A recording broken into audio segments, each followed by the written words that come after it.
Assalamualaikum warahmatullahi wabarakatuh. Apa kabar adik-adik semua? Jumpa lagi dengan Kak Rizal atau Pak Rizal boleh.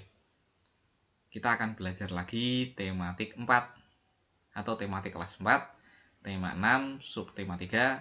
Kali ini kita akan belajar pembelajaran 3 dan pembelajaran keempat. Oke, sebelum belajar silakan berdoa menurut agama dan kepercayaan masing-masing. Nah, kalau sudah berdoa, baru kita mulai belajar.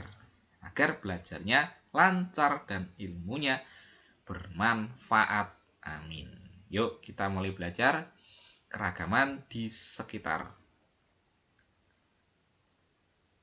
Di sini kita disuruh bacalah teks bacaan Frederick Silaban di buku siswa.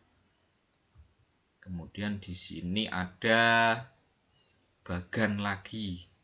Cita-cita Frederick Silaban, sikap yang dimiliki, kemudian usaha yang dilakukan dan halangan yang dihadapi. Pada pertemuan sebelumnya kita sudah mempraktekkan mengisi bagan seperti ini ya. Sudah Kak Rizal beri contoh cara mengisinya ya.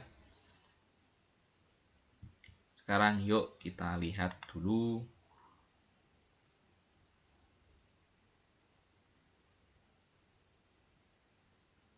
teksnya. Bisa kalian buka bukunya halaman 127. Sang arsitek. Pada tahun 1955,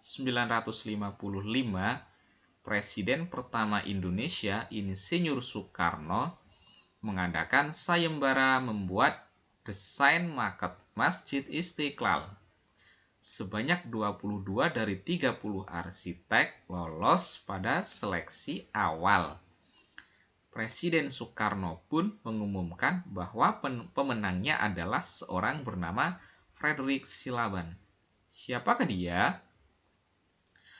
Frederick Silaban lahir di Bonandolok, Sumatera Utara, 16 Desember 1912. Ia adalah seorang lulusan Koningin Wilhelmina School, sebuah sekolah teknik di Jakarta. Meskipun bukan lulusan sekolah arsitektur, ia dapat memenangi sayembara tersebut. Dan semenjak itulah karya-karyanya banyak dikenal di seluruh Indonesia. Masjid Istiqlal merupakan masjid terbesar dan termegah di Indonesia yang dibangun pada tahun 1961 dan pertama kali dibuka untuk digunakan pada tahun 1978. Dengan demikian, diperlukan waktu 17 tahun untuk membuatnya. Dengan usaha yang gigih dan pantang menyerah, Frederick berhasil menyelesaikannya. Karyanya diakui sebagai karya asli anak bangsa Indonesia. Ia bahkan berhasil menyandingkan pembangunan masjid ini dengan gereja katedral di Jakarta. Gereja katedral adalah gedung tempat umat Katolik beribadah. Konsep persatuan dan kesatuan yang dibuat oleh Presiden Soekarno dapat diwujudkan dengan baik melalui kedua bangunan tersebut. Hingga kini, kedua gedung yang menjadi simbol toleransi dan persatuan itu tetap kukuh berdiri, meski arsiteknya telah tiada. Tak hanya berkarya membuat Masjid Istiqlal, beberapa gedung bersejarah telah dirancangnya. Sepanjang hayatnya, ia telah merancang 700 bangunan di seluruh Indonesia. Bangunan tersebut antara lain Gedung Stadion Gelora Bung Karno, Jakarta 1962, Monumen Pembebasan Irian Barat, Jakarta 1963, Monumen Nasional atau Tugu Monas, Jakarta 1960, Gerbang Taman Makam Pahlawan Kalibata, Jakarta 1953, dan Tugu Katulistiwa Pontianak 1938. Demikian ya teks bacaan yang berjudul Sang arsitektur. Sikap yang dimiliki. Bagaimana sikap yang dimiliki oleh seorang Frederick Silaban?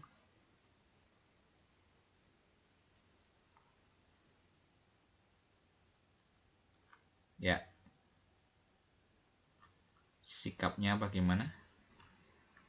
Jadi gambarannya, memang beliau adalah seorang lulusan Koningin Wilhelmina, sebuah sekolah teknik di Jakarta.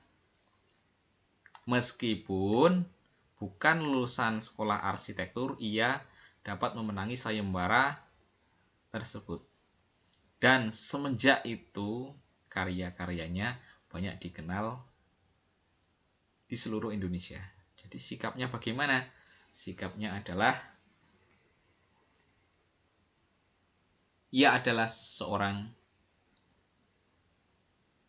yang telah berusaha keras untuk mewujudkan cita-cita besarnya. Walaupun ia bukan seorang lulusan arsitektur dan hanya lulusan sekolah teknik, namun karena berkat kerja kerasnya, kesungguhannya itu, beliau dapat memenangi sayembara membuat desain Masjid Istiqlal. Padahal waktu itu ada sebanyak 22 dari 30 arsitek yang lolos. Dan beliau adalah bukan dari arsitek. Intinya apa? Siapapun bisa menjadi pemenang dan mewujudkan cita-cita besar, asalkan mau kerja keras dan gigih, percaya diri. Usaha yang dilakukan, usahanya yang membuat membuat desain berbagai bangunan. Usaha yang dilakukan itu usaha yang gigih dan pantang menyerah. Jadi sikapnya itu tadi gigih dan pantang menyerah. Sikap yang dimiliki, kemudian usaha yang dilakukan. Banyak ya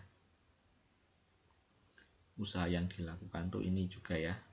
Dengan usaha yang gigih dan pantang menyerah, Frederick berhasil menyelesaikannya. Karyanya diakui sebagai karya asli anak bangsa Indonesia. Ia bahkan berhasil menyandingkan pembangunan masjid ini dengan gereja katedral ya.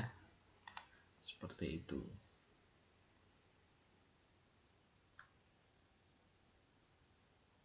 Usaha pertama adalah mengikuti sayembara. Kemudian setelah menang, beliau membuat karya-karya yang lain dan akhirnya karya-karyanya itu dikenal di seluruh Indonesia hingga saat ini karyanya masih ada. Nah, bisa dibaca lagi di teksnya. Halangan yang dihadapi. Halangannya, walaupun Frederick Silaban ini harus menghadapi sebanyak 22 dari 30 arsitek yang memang benar-benar dari arsitek. Walaupun beliau itu bukan dari lulusan sekolah arsitek, tapi karena gigih dan berusaha keras, pantang menyerah dalam membuat desain-desain, akhirnya apa? Beliau berhasil bisa mengalahkan para arsitek. Seperti itu. Yuk, sekarang kita lanjutkan saja ke materi berikutnya. Keagamaan di sekitar. Perhatikan beberapa gambar tempat ibadah umat beragama berikut. Gambar 1, gambar 2, gambar 3, gambar keempat, gambar kelima, gambar keenam. Adik-adik Tentunya sudah pada tahu semua ya, gambar apa ini? Ada masjid, ada gereja Kristen, dan yang lainnya ini coba ditebak ya. Pasti sudah pada tahu. Ini adalah contoh keragaman keagamaan di Indonesia dan di sekitar kita. Dapatkah kalian menjelaskan gambar-gambar tersebut? Insya Allah sudah bisa ya. Karena di semester 1 sudah dipelajari tentang tempat-tempat ibadah. Jadi adik-adik tinggal mengingatnya saja ya. Sekarang kita lanjutkan persebaran sumber daya hewan dan tumbuhan. Nah, ini peta persebaran. Peta persebaran sumber daya tumbuhan. Itu ada juga di buku paket. Kemudian peta persebaran sumber daya hewan. Sumber daya alam hewan terdiri atas hewan ternak dan hewan liar. Hewan ternak merupakan hewan yang dipelihara atau diternakkan untuk memenuhi kebutuhan manusia. Hewan liar tidak dipelihara manusia atau hidup secara bebas. Ini juga ada di buku paket. Gambarnya ada adik-adik. Yuk kita cari. Oh ya, di halaman 132. Nah, adik-adik bisa menemukannya di sini. Ya. Peta di atas disebut peta tematik, yaitu peta yang berisi informasi khusus. Peta persebaran sumber daya alam berupa tumbuhan di atas menunjukkan daerah-daerah yang memiliki sumber daya alam tumbuhan untuk kebutuhan hidup masyarakat Indonesia. Sumber daya alam tumbuhan di antaranya adalah tanaman pangan, tanaman industri, dan hutan. Nah, ini petanya. Yang bawah adalah ini apa ini namanya? Sumber daya alam yang berupa hewan. Yuk sebelumnya kita lengkapi dulu informasi di atas. Tanaman pangan terdiri atas tanaman padi, palawija, sayuran, dan buah-buahan. Sedangkan tanaman industri berupa tanaman tebu, karet, kopi, teh, kelapa sawit, tembakau, dan kopra. Tanaman hutan diperlukan untuk mencegah banjir, tanah longsor, menyimpan cadangan air, serta perlindungan hewan. Kalau yang ini sumber daya alam hewan. Sumber daya alam berupa hewan terdiri atas hewan liar dan hewan ternak. Hewan liar tinggal di hutan dan taman-taman nasional untuk dilindungi dari kepunahan. Contoh hewan liar tersebut yaitu harimau, kera, orangutan, gajah, badak, banteng, dan anoa. Hewan ternak merupakan hewan yang dipelihara atau diternakkan untuk memenuhi kebutuhan manusia. Contoh hewan ternak yaitu ayam, itik, sapi, udang, dan domba. Kita kembali ke sini untuk meneruskan materi berikutnya. Mendeklamasikan puisi. Mendeklamasikan puisi memerlukan persiapan yang baik. Selain menghafal baris demi baris, kalian juga harus memahami makna puisi tersebut. Salah satu cara untuk membedakan makna puisi adalah dengan cara memberikan tekanan pada saat mendeklamasikannya. Pemberian tanda pada baris puisi biasanya menggunakan tanda centang. Perhatikan penggunaan tanda centang berikut. 1. Tanda centang menyimbolkan tekanan kata pendek sekali. 2. Tanda centang 2 menyimbolkan tekanan kata agak pendek. Tanda centang 3 menyimbolkan tekanan agak panjang. Sekarang yang pembelajaran keempat, usaha meraih cita-cita. Bacalah teks bacaan Andre Hirata, penulis novel Laskar Pelangi pada buku siswa.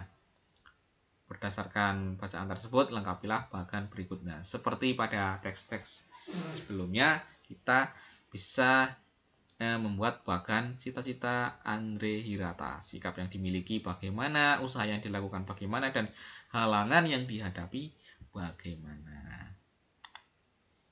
Nah, sekarang kita cari teksnya ya. Teksnya ada pada halaman, nah ini halaman 137 ya. Mimpi seorang laskar pelangi. Andre Hirata adalah seorang penulis novel Indonesia. Novelnya yang terkenal berjudul Laskar Pelangi. Karyanya tiba-tiba menjadi pembicaraan di mana-mana, terlebih di dunia sastra. Karya Andre Hirata dianggap sangat mewakili kehidupan anak-anak di Indonesia, apalagi novel ini diangkat dari kisah nyata sang penulis. Bermimpilah dalam hidup, jangan hidup dalam mimpi. Sewaktu kecil, Andrea menimba ilmu di sebuah sekolah yang kondisi bangunannya sangat mengenaskan. Bahkan bangunan itu hampir roboh. Kondisi sekolah yang bernama SD Muhammadiyah tersebut memang cukup memprihatinkan. Sebagai anak dari pegawai rendahan atau PN, perusahaan negara, timah di Belitung, ia terpaksa bersekolah di sekolah yang bentuknya lebih mirip sebagai kandang hewan ternak. Kendati harus menimba ilmu di bangunan yang tak nyaman, Andrea tetap memiliki motivasi yang besar untuk belajar. Di sekolah itu pula, ia bertemu dengan sahabat-sahabatnya yang dijuluki dengan sebutan Laskar Pelangi. Di SD Muhammadiyah, Andrea bertemu dengan seorang guru bernama N.A. atau Nyi Ayu, Muslimah. Kegigihan Bu Muslimah untuk mengajar siswa yang hanya berjumlah tak lebih dari 11 orang itu ternyata sangat berarti bagi kehidupannya. Berkat Bu Muslimah, Andrea mendapatkan dorongan yang membuatnya mampu menempuh jarak 30 km dari rumah ke sekolah untuk menimba ilmu. Bu Muslimah juga yang memacunya untuk mengejar cita-citanya bersekolah di negeri seberang, Prancis. Sebuah mimpi dan cita-cita yang sangat mustahil kala itu. Nah, untuk yang bagian ini adik-adik bisa mencoba ya, melengkapi sendiri. Karena pada pertemuan yang atau pada video sebelumnya kan sudah kita lengkapi bersama-sama ya. Sekarang kita lanjutkan saja materi mendeklamasikan puisi. Laskar Pelangi karya Niji ini sebenarnya adalah pernah dibuat sebuah lagu dan lagunya itu populer sekali. Mimpi adalah kunci untuk kita menaklukkan dunia, berlarilah tanpa lelah sampai engkau meraihnya. Itu sebuah puisi. Mimpi adalah kunci untuk kita menaklukkan dunia. Berlarilah tanpa lelah sampai engkau meraihnya. Silakan diteruskan sendiri adik-adik ya. 1. Tulislah makna puisi Laskar Pelangi di buku tugas kalian. 2. Bacakan puisi yang telah kalian hafalkan di depan kelas. Ini tidak usah ya. Tugasnya ini nanti tak ganti tugas yang lain saja. Ayo mengamati. Peta persebaran sumber daya bahan tambang. Nah, sekarang peta lagi. Berdasarkan peta daerah persebaran sumber daya bahan tambang di atas, terdapat berbagai tambang tersebar di seluruh wilayah Indonesia. Barang-barang tambang yang terdapat di Indonesia antara lain minyak bumi, batu bara, tembaga, timah, besi, kapur, yodium, dan belerang. Mencari informasi perayaan keagamaan. Carilah informasi tentang tujuan perayaan keagamaan dan cara masyarakat di daerah kalian merayakannya. Pilihlah salah satu perayaan keagamaan yang paling kalian ketahui dan dilakukan masyarakat di daerah kalian. Tuliskan penjelasan kalian dalam sebuah paragraf di buku tugas dalam bentuk format seperti berikut. Contohnya ya, nama perayaan keagamaan Idul Fitri. Tujuan Idul Fitri apa? Tujuan Idul Fitri itu adalah tujuan perayaan saling meminta maaf, saling memaafkan satu sama lain sesama saudara muslim. Sejarah singkat tentang perayaan Idul Fitri sudah ada sejak zaman dahulu, yaitu sejak zaman Nabi Muhammad. Cara masyarakat merayakan yaitu cara merayakan Idul Fitri ya seperti biasa, bisa diceritakan ya. Caranya melaksanakan sholat Idul Fitri berjamaah, pada malam harinya melakukan takbir atau mengumandangkan takbir di malam harinya, kemudian pagi harinya itu sholat Idul Fitri berjamaah. Setelah Idul Fitri berjamaah biasanya maaf-maafan seperti itu ya, atau bersilaturahmi ke tetangga, sanak saudara, saling meminta maaf seperti itu.